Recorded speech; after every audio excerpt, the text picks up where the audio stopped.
समजलं त्यावरून गोपीचंद पळकर यांना मारण्याचा प्रयत्न होत होता। आई बहिणीवरती शिव्या दिल्या जात होत्या। जर विधान भवनात आमदारांवर हल्ला होत असेल तर ही चिंतेची बाब आहे। अध्यक्ष म्हणून सखोल चौकशी झाली पाहिजे आणि याच्यावरती त्वरित लक्ष घालून आपण ॲक्शन घ्याल अशी अपेक्षा आहे। मंत्री महोदय, त्वरित प्रकरणाची चौकशी करावी आणि त्याच्यावर तात्काळ कारवाई करावी। होय अध्यक्ष महोदय।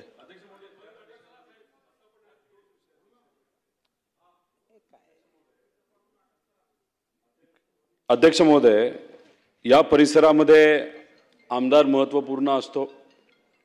अध्यक्ष महोदय, काही लोक बाहेरून येऊन जे आमदार नाही कुणी नाही कार्यकर्ते समजा, त्या कार्यकर्त्यांनी आपल्या सेशनमध्ये आपल्या विधिमंडळामध्ये असणाऱ्या एका आमदारावर म्हणजे नितीन देशमुख जे आपले आमदार आहेत त्यांच्यावर त्या ठिकाणी हातापाई झाली, त्यांना तिथं मारलं। अध्यक्ष महोदय, कुणी का पलीकडचे लोक असो, कुठलाही आमदार असो, आमदाराला प्रोटेक्शन करणं ही आपली जबाबदारी आहे अध्यक्ष महोदय।